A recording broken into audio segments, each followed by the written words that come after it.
All right, folks, what is going on? This is episode 687 of the First and Frame Rate Show. I am VF Baller. Over here, we talk about Georgia Southern and Atlanta Falcons football. And today, I want to talk about some trouble that's headed for the Falcons. And I don't want to keep you guys too long. Try to keep this as quick as possible because I basically just came in from work and I really wanted to do this episode. So I'm going to give you my thoughts and opinions on this quick topic. And we're pretty much going to get this thing rocking and rolling. So if this is your first time here, welcome. I can be found on YouTube and Rumble. I also can be found on Anchor, Spotify, Apple, and Google Podcasts. I can be found on Twitter or X at VF Baller, and the website is firstandframerates.com. All right, why do I say is there trouble headed for the Falcons? Now, you've seen what happened this past game. I don't really want to talk about it. But one thing that stood out to me when I was looking at the schedule, if you're looking at the schedule that's on the screen, we're in week 7, 10-22. We played the Buccaneers. I don't know why I thought we played the Titans. I said that on a video earlier that our next game was against the Titans. But no, our next game is against the Buccaneers. But if you look at the rest of the schedule after the Buccaneers, or even with the Buccaneers, we only have 4 games left at home.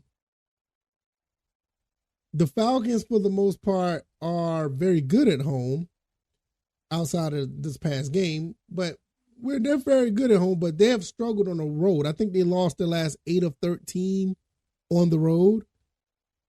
I don't want to make a big deal out of this because, like I said, you play when you play. But when you look at what's ahead, let's just say, for instance, we won all our home games here on out. I mean, you're looking at another 7-10 season. Can they win on the road? I think they can. I think they got a very tough task against the Buccaneers because the Buccaneers are kind of built just like the Washington Washington's Commanders, especially in their front 4. So running the ball may not be our forte in that game. But looking at the rest of the schedule, it's not a bad schedule, but it all goes back on what we do on offense. And if we don't do what we can do on offense, what we know we can do, this could be a real problem for the Falcons. Now, I'm not about to go through all the games and say what could be what because teams change from week after week. But one thing that has been consistent is us on the road has not been very good. So I really don't want to have another 7-10 season. I really don't want an 8-9 season. I want us to have 10 wins or more. Now, we have 11 games left. We need to win 7 of those games to have a 10-win season. We got to win 7 of them. 4 of them are going to be at home. What 3 games can we win on the road? If that's just if we do win our home games, but like I said, we just don't know. I'm not trying to put bad juju on the team, but the history is history, and there's a real problem here. Something needs to be done. Defensively, this team is really good. I have no issue with the team defensively. There's plenty of times this defense have been stymieing or stifling other teams, and we've been put in a really good situation. I think we're like in the top 8 in total defense. We're really good on defense. But if we can't do anything offensively, even we only had 6 games so far. You're looking at the schedule. And I'm not trying to look ahead from opponent to opponent, but when you look at the schedule, it's like we need to pick some things up ASAP. And it needs to start us against the Buccaneers. That's for first place in the division. Something needs to be done with this because now we're looking at a real situation where the odds aren't for us, to be quite honest. Like I said, even if we win our next 4 games at home, you have 7 wins. I don't, like I said, I don't want to get too far ahead of myself, but this can be a really big problem.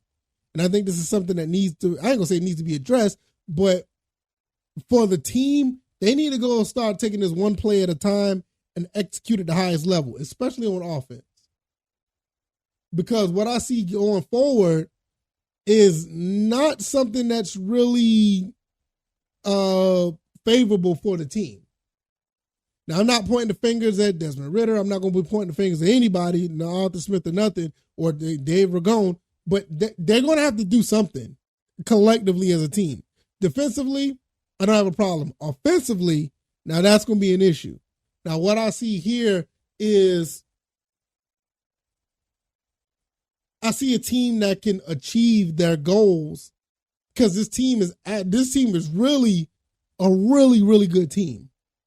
I've said this on record that looking at this schedule, if you're looking at it on the screen, this team could have won 14 games. Now, I'm not joking when I say that. If this team has the defense that we have, a top 10 defense, and you had an offense that gave you 25 points a game with the talent that we have, it should have been no reason for us to not to win, that many games. And I know people looking at me thinking I'm crazy or whatever, but defense wins championships. Offense wins games. And if the defense is going to give up, less than 20 points a game, I've been saying this since the Mariota era, if this team going to give up 20 points a game, above average quarterback play, you win the games.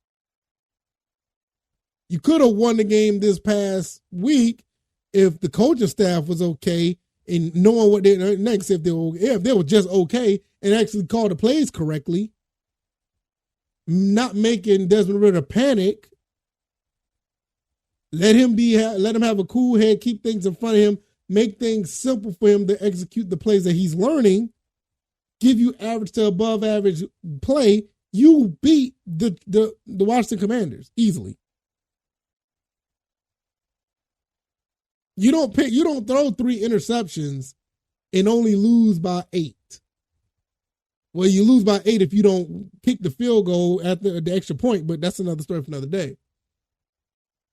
But I'm going to get out of here. I'm not going, like I said, I'm trying not to go past the 10-minute mark. I wanted to keep this quick and simple. Is trouble headed for the Falcons? I don't know. But looking at this, the odds aren't in our favor. We need to do something fast. And it starts with Tampa Bay. I'm going to be talking about Georgia Southern football tomorrow. I'm not going to really dwell into the Falcons. I'm going to leave that there. So you leave this here so you guys can talk about it, marinate on it. Hopefully you guys give me some feedback. Let me know what you guys think. But I don't like what I see here. Hopefully, things would be okay to the point where we can at least win 6 of these games. At the very least, 6 of the next 11 games. I mean, I know that's still asking a lot, but I mean that's still mediocre, but I don't know. If you like this commentary, hit the like button, share this podcast, subscribe to the channel if you haven't already. Let me know what you guys think. Am I tripping? Do you look at the schedule? Do you see what I see? Do you think these guys can win more than 4 games? Because I think they're money in the bank when it comes to home games. I think they play very well at home, but the away games scare me. They really do. Even the one against Chicago. I could be found on YouTube and Rumble. I'm also on Anchor, Spotify, Apple, Google Podcasts. The Twitter handle is VFBaller, and I could be found on firstandframerates.com. Check the website over there if you want to support the show and or subscribe to any of the podcast avenues. All right, y'all, I'm going to get up out of here. Y'all take it easy, and y'all be blessed. Peace.